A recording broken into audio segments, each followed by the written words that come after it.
Je pars des couleurs foncées et je vais vers les plus claires. Faire l'effet du bois, les nervures du bois.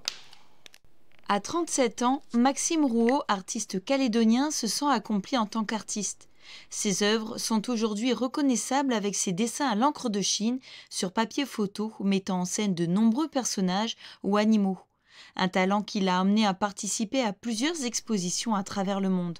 Quand j'ai commencé à dessiner à 27 ans, il y a 10 ans, c'était suite à une exposition que je suis allé voir au Grand Palais, l'exposition de Niki de Saint-Phal. Et en revenant de cette expo, j'ai eu envie de dessiner. En rouleau directement de papier photo, je me suis amusé sur les tailles, mais j'ai très vite commencé à faire des fresques par contre. Ce dessin, je l'ai commencé l'année dernière avec deux autres artistes. C'était pendant les émeutes. En fait, cette montgolfière qui représente un petit peu le fil sur lequel on marche tous quand il y a des périodes comme ça, on s'est dit la montgolfière va soutenir la ville.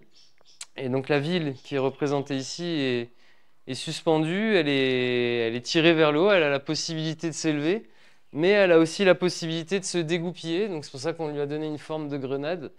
C'est un peu l'idée qu'on est tous sur la même île, que si on brûle tout, que si on casse tout, que si tout le monde s'en va, ça va être d'autant plus compliqué à reconstruire, voire même on risque de tous couler avec le bateau en fait.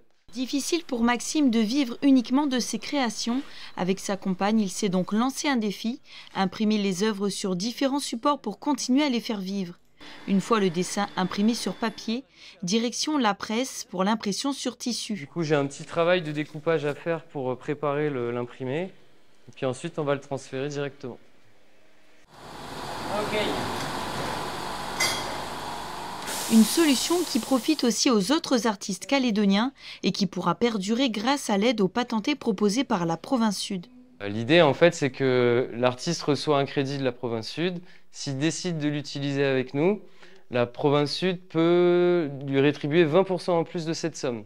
Ça peut permettre à quelqu'un qui n'a pas encore lancé sa gamme de créer des reproductions et de diffuser son œuvre, en fait, de se faire connaître au travers de supports de communication qu'on va pouvoir lui imprimer. Si on ne s'aide pas entre nous, déjà, c'est compliqué. Donc l'idée, c'est qu'on soit unis dans la mesure du possible et qu'à partir du moment où on est unis, l'union fait la force. Maxime n'a donc pas de quoi s'ennuyer entre les impressions et les dernières œuvres à terminer. Il espère pouvoir exposer à nouveau au Grand Palais des Beaux-Arts de Paris l'année prochaine, accompagné d'autres artistes calédoniens.